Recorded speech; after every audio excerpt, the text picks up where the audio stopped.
Welcome to the Parenting with Confidence podcast. I am your host, Teresa Alexander Inman, board certified behavior analyst and infant toddler developmental specialist.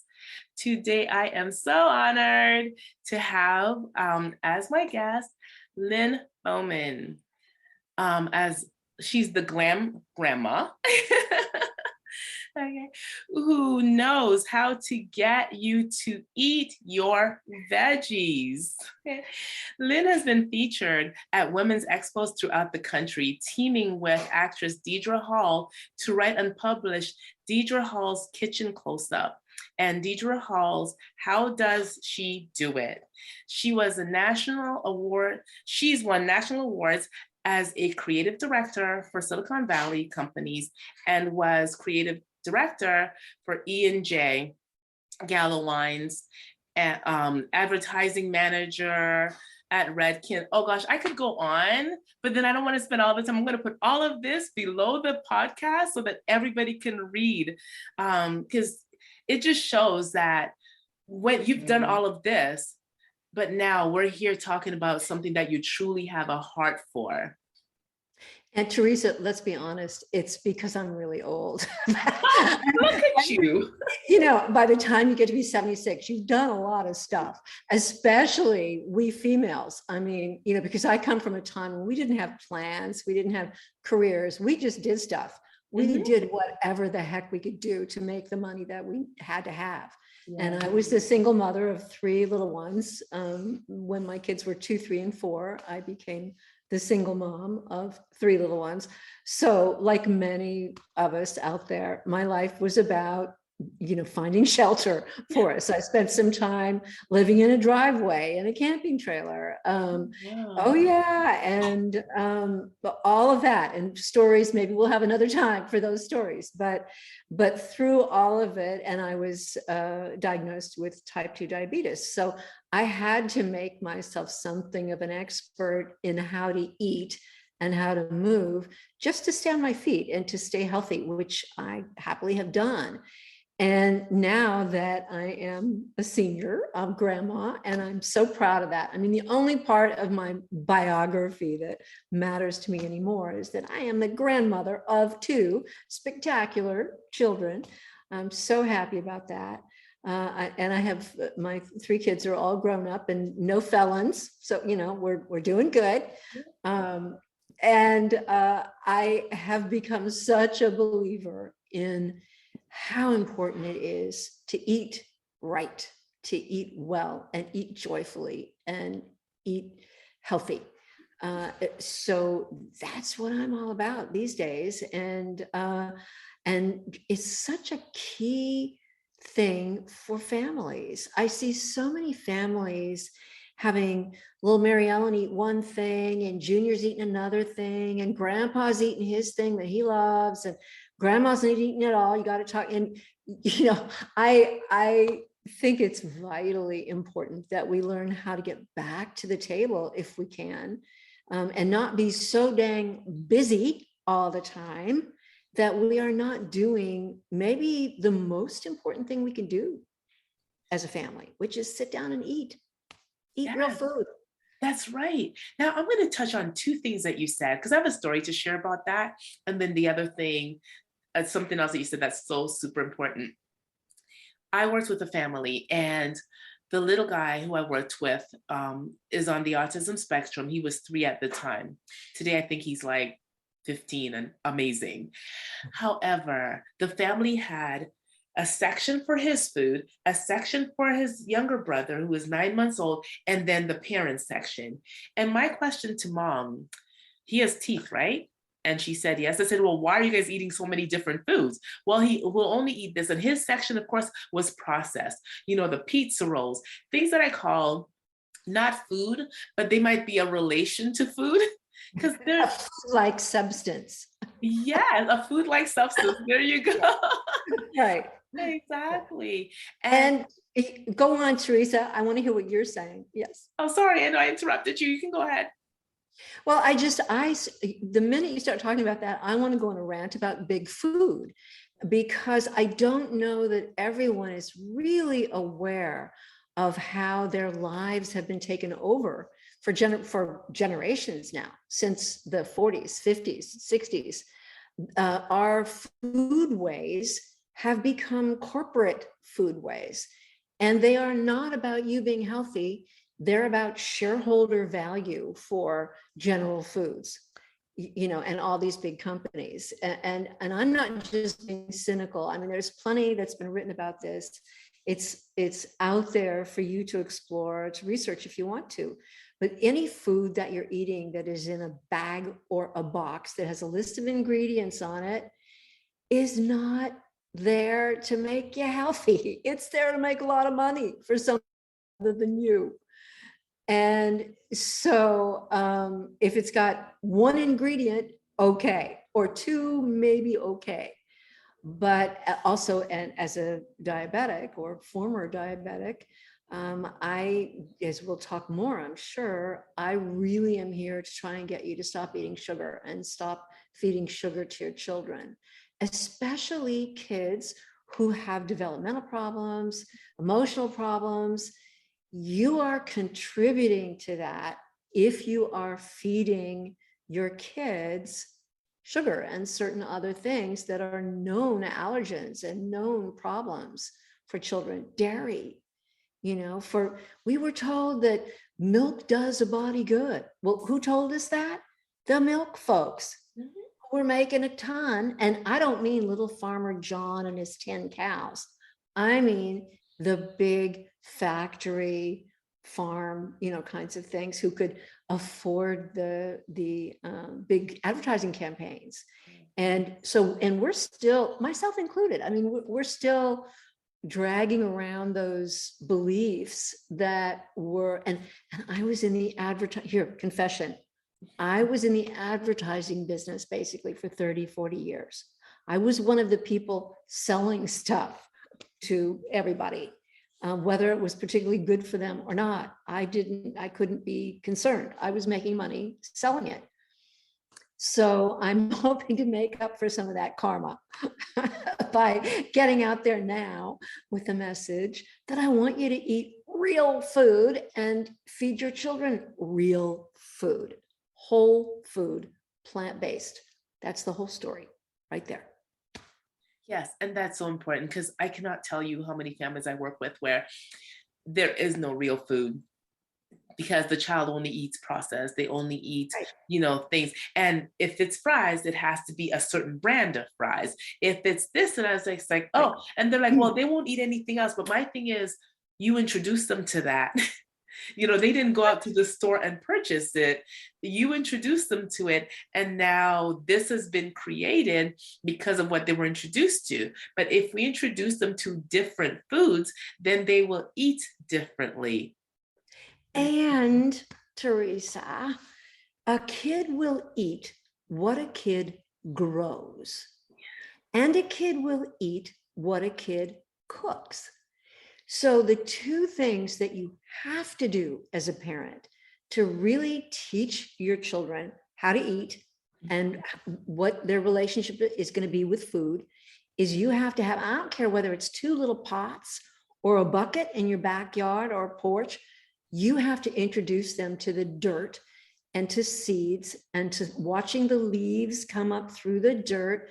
There is nothing more exciting for a kid, toddlers, right? When they're just really learning to chew food and get interested in food in any kind of a real way, they need to be growing food with you. And this is dear to my heart.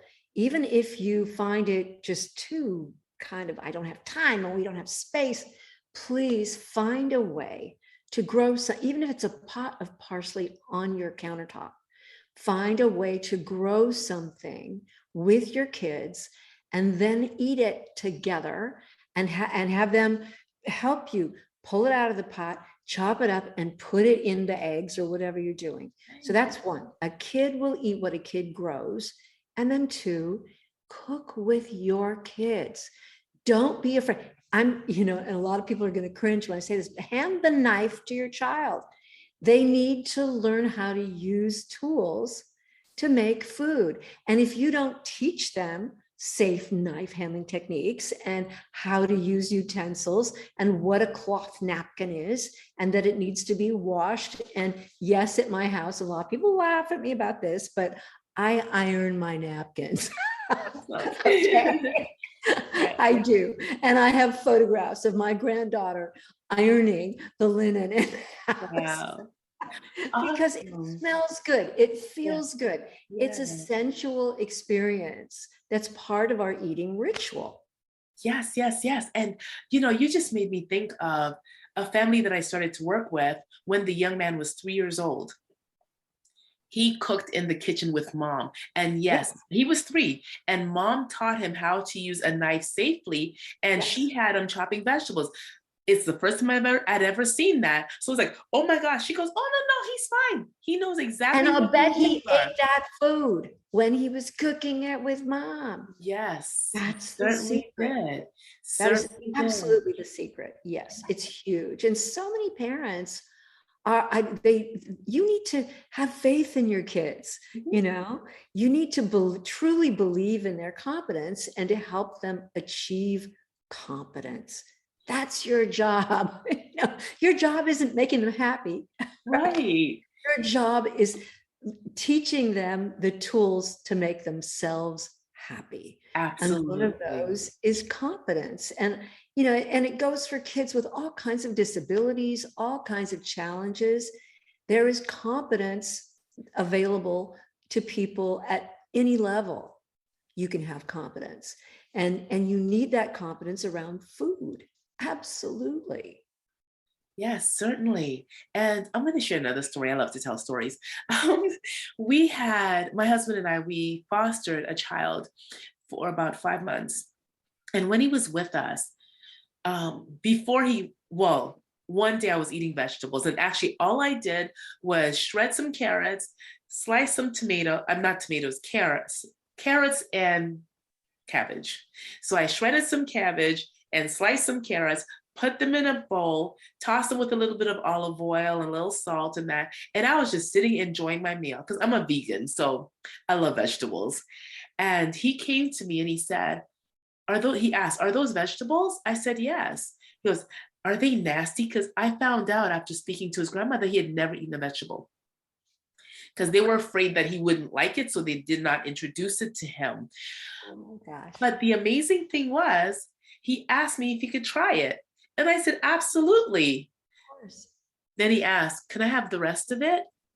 I was like, oh my gosh. So that became a pattern. And then it was really important too. When we ate with him, he tried everything and loved it. If he was at the table by himself, he would be more hesitant. But when we ate together, it was huge, the difference that was made because of it. Teresa, food isn't just food. You'd be the first one to say this. Food is family, connection, memory, history, community. Mhm. Food is all, and that's how we make deals with people. Yeah. That's how we seal relationships, excuse me, with people, is with food from the beginning of time. I mean, it's very old. And yet, in the last few decades, we have sort of given up this mastery over food, this relationship with food. We've handed it over to McDonald's or whoever, and now we drive through or we grab and go. Mhm. And our relationship with food is with Safeway grocery store or someplace. And so I am hoping that you and I and some other people will encourage people. And to your story, of course, when a child sees color and texture and beauty on a plate, they're going to be intrigued. Kids are the first ones to go, oh, that's pretty. Oh, that smells good. Oh, that's, can I touch it? Can I feel it? Look, it's curly. I mean, of course, those things are going to be appealing to kids. Absolutely. And the game that I would always play with my kids is when I introduced foods, I would put all the usual stuff on the table, but then the broccoli, for example, I would just put on my plate and I would say nothing. And of course, kids being kids, into the meal, it'd be, well, what's that? Oh, I don't think you'd particularly like this. It's a very mature thing. It's a thing that grown-ups really like. What? No, it's, I don't know that you're ready for this yet. Well, what are they going to say? Of course. No, we're ready. We want some. Yeah, no, we would like it. Are you sure you want to try this? Yeah, we do. So then, of course, you put a little on their plate. And of course, what are they going to say? Oh, this is really good. Right. I must be mature enough to like this.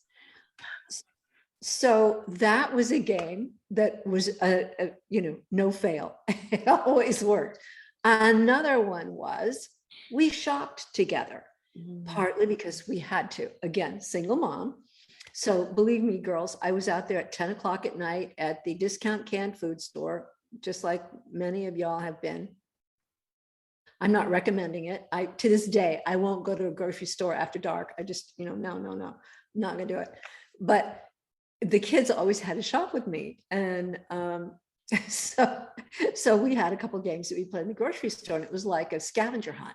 They needed to go find certain things. And so they would go looking for their things that they were assigned, but they knew that they had to read the label. 3-4 years old, you might not know all the words, but they knew where the ingredients part was on the label. And they knew that that's what was in that box.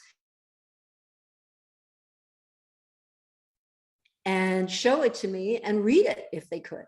And if they couldn't read it, then I read it in what my husband calls my Sneetches voice, my Dr. Seuss voice. And so I would read this list of ingredients, which of course we all know is not a pretty thing. If you really force yourself to look at what is in that cereal, and if you still want to eat it after you have read the label aloud, okay. But so the kids it was a family affair. They knew where the food came from. If it came from the grocery store and it was in a box, it was going to have a label on it, and we had to read it and know what was in it. And most of the time they'd be like, oh yeah, I guess we don't want that. No, we don't want that. So we spent our time in the outer aisles, in the produce and fresh food aisles. And we learned not to be in the center aisles where all the boxes and bags of icky stuff were. But this is a thing that you do from the time your kids, pre-verbal, yes. Right? It starts with the food. And my youngest, my grandson, is 8 months old. So I'm really into this right now. Nice. Because he's eating his first solid foods. And of course, he loves them. Avocado and strawberries and all this wonderful food that's great colors and so on. And of course, he wears all of it. And of course, it's all over the kitchen. Yes. But that's the process. That's what you do. And the idea of his food coming out of a box, that's not going to happen. No, not in my family. No, I get it. Yeah, I remember working with a family too. And this young girl, she was 2 at the time, non-vocal. And mom just had her try everything, asparagus, and she always cooked. Mom always cooked, and the little girl was always in the kitchen. I never connected the two until now. And she eats everything because, which goes against the belief that, oh, if the child's on the spectrum, if the child's this, if the child's that, they're picky, they're this, they're that. They're only picky because we don't introduce them to things. Right. Yeah. Right. They may have some sensory issues. There are ways to handle that, to help them with that, to address those issues. However, it's not, we have to facilitate that process as parents to help the child try different things and, just be open to it. And I love what you said about just putting it on your plate. And because what that did was develop curiosity, which is huge. When children are curious, and then you just like, oh, no, and you dismiss it, it makes them more curious. Yeah. Plus, a thing I've said so many times, you probably have too, it isn't what you say, it's what you do. Yes. Your kids are watching you all the time, even when you'd rather they were not watching you. They're watching you. And so they're seeing a lot of things that you may not be thinking about, but they are absolutely seeing how you eat, how that works for you, how you look, how you move, how you smell. All those things Yes. are registering with this kid, verbal or otherwise, no matter how old they are. And it is not, but I mean, and they're listening to your words too. And it's fun having kids who are in their 40s, because at this age, they're coming back and telling me things, of course, that I never knew, some of which I kind of wish I didn't know at this point. Like the fact that my son, when I thought he was in middle school, he was actually crawling through the sewers of San Jose with his good buddy, which they were probably learning more, right, in the sewers than they were in middle school. But, you know, it's only now that some of the secrets are coming out. So what my kids are telling me now that I did and said, whatever, that really stuck with them, or so they're willing to admit, it's interesting, you know, that you don't think they care. You don't think they're listening, but they are. And they're watching all the time. And one of the things, Teresa, is I had a business at home after about 1987, as I went in business for myself. So my office was set up at home. And so my kids all knew when the phone rang, no matter what was going on, and you know that there was dogs barking and kids fighting and things happening, when that phone rang, it went silent. And if they had to answer the phone, they knew how to answer the phone. And it was, I mean, one minute they're yelling, "You booger, you can't," and they pick up Lynne Bowman Creative Services, just a moment. Because I needed them to be there for me, supporting me, just like I was there supporting them. And so that's how it works in the kitchen too. You know, especially nowadays, we don't have grandmas that have the luxury of just being in the kitchen all day, or that are enslaved more or less in the kitchen all day, like my grandma was. Right. You know, my grandma was a college grad, bless her heart, but her life, like most women then, was basically in the kitchen. Somebody had to be in there all the time. So when my mother was a young mother and the grocery store, the supermarket happened, and General Foods happened, and now you could go in and just pile all this stuff, and Betty Crocker, right? And so things were instant, and she was thrilled. And that's kind of where we went off the rails, because we were freeing women from the kitchen. Mm-hmm. But we were also breaking up our foodways, our traditions, in ways that weren't necessarily healthy. So what we're doing now, I think, is just sort of putting back together the good, hopefully, not the, I don't want to be enslaved in the kitchen either. I mean, you know, I have other things I want to do. That's right. And so the book that I've written is about how to do this without being in the kitchen all the time, how to eat and prepare healthy food easily, sensibly. And people are always saying to me, "Yeah, but isn't it so much more expensive to eat that way?" And you're vegan, so you're aware of this question too. And the answer is no. You know, I can eat on fumes, because if you're eating vegetables all the time, you know, the prices can go way up on things, but cabbage, celery, spinach, you know, they're still bargains. And that's where the food value is. Eggs, I get my eggs from my neighbor, and you're a vegan, so vegans don't eat eggs typically, but I advise people, unless you are strictly vegan, eggs are very good food if you know the chicken, if you know the person who has, and I've held the chickens that are down the street, and I love those girls. And I love that their eggs are blue and white and yellowish and wonderful, and they've eaten bugs, and they're so healthy. I know what that food is. And again, children, I hope you take your kids to where there are actual chickens and they can see those chickens and what they're doing. We have a goat dairy down the street. And so I can get the most wonderful goat's milk cheese, which is different. So when I say I don't advise dairy for any kids, especially kids who are having issues, dairy can be, cow products can be very, very problematic for your digestive system and allergenic and things. But goat's milk, different thing, different kind of protein, different chemically. So sheep's milk cheese or goat's milk cheese, go for it. And you can make such wonderful food out of those things. They're a great, kind of salty, very intensely flavorful food. And don't be afraid of giving that to your kids. Just because McDonald's is stuck in this machine-made yellow yucky cheese thing doesn't mean you have to be. Right. Eat some real food and experiment. It's wonderful.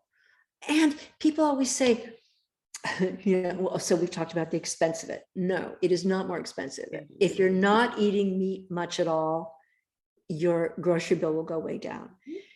And if you do eat meat, and I occasionally do, but only local, only grass-fed, only people that I know who have raised animals that I drive by on the way to town. And that's a different thing. It's a different product altogether. So no, it's not more expensive. It's less expensive. And it's prettier. It's more interesting. And the taste is so much different. I grew up on a small island of Dominica, and where everything, so my cousin would bring the milk would be warm still when we got it.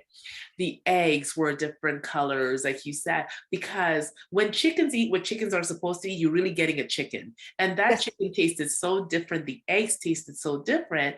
When I moved to North America, Toronto, things were different. I was just like, oh, like the egg. Honestly, if I even try an egg today, it upsets my stomach. I just can't do it anymore. But when we were eating all of those, like the meat, I took my husband down there. He's American, and I took him to Dominica, and he had the beef, and he was like, oh, wait, it tastes different. Because yes, the person from up the road, my mother's neighbor who had the cows, and the people who raised the chickens, and it just makes such a difference, because here, chickens are not eating what chickens eat. They're not allowed to free range. Unless you go out and find free range chicken, you will see the difference. Like, it makes such a big difference. It doesn't taste like watered down whatever it is. So that makes such a huge difference. It does. And in this country, Teresa, I have also noticed that people pay so much more attention to what their Labrador retriever is eating and his nutritional needs and his weight and so on than their 13-year-old. What's that about? Come on. Well, you see it with the food labels for the dogs, right? Yeah. First ingredient is real meat. But then when you look at adult or, human food, the first ingredient is, again, a friend of food or a relative to food, but not real food. Right. So anyway, Miss Lynne. Yes, ma'am. In honor of our time together, I'm just, because, we're coming down to the end. Woo. Is there one more thing that you want to, I know, we'll do it again. Okay, thank you. This is not it. We're not done. We still have so much more to talk about.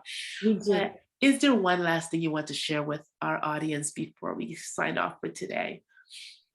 Well, I want you to eat joyfully. Let's do what you need to do to really be joyful at your meals, with your kids, with your food, not worrying about it, not stressing about it, but enjoying it and laughing and sharing wonderful tastes and beautiful food. That's what I want. Awesome. Thank you so much, ma'am.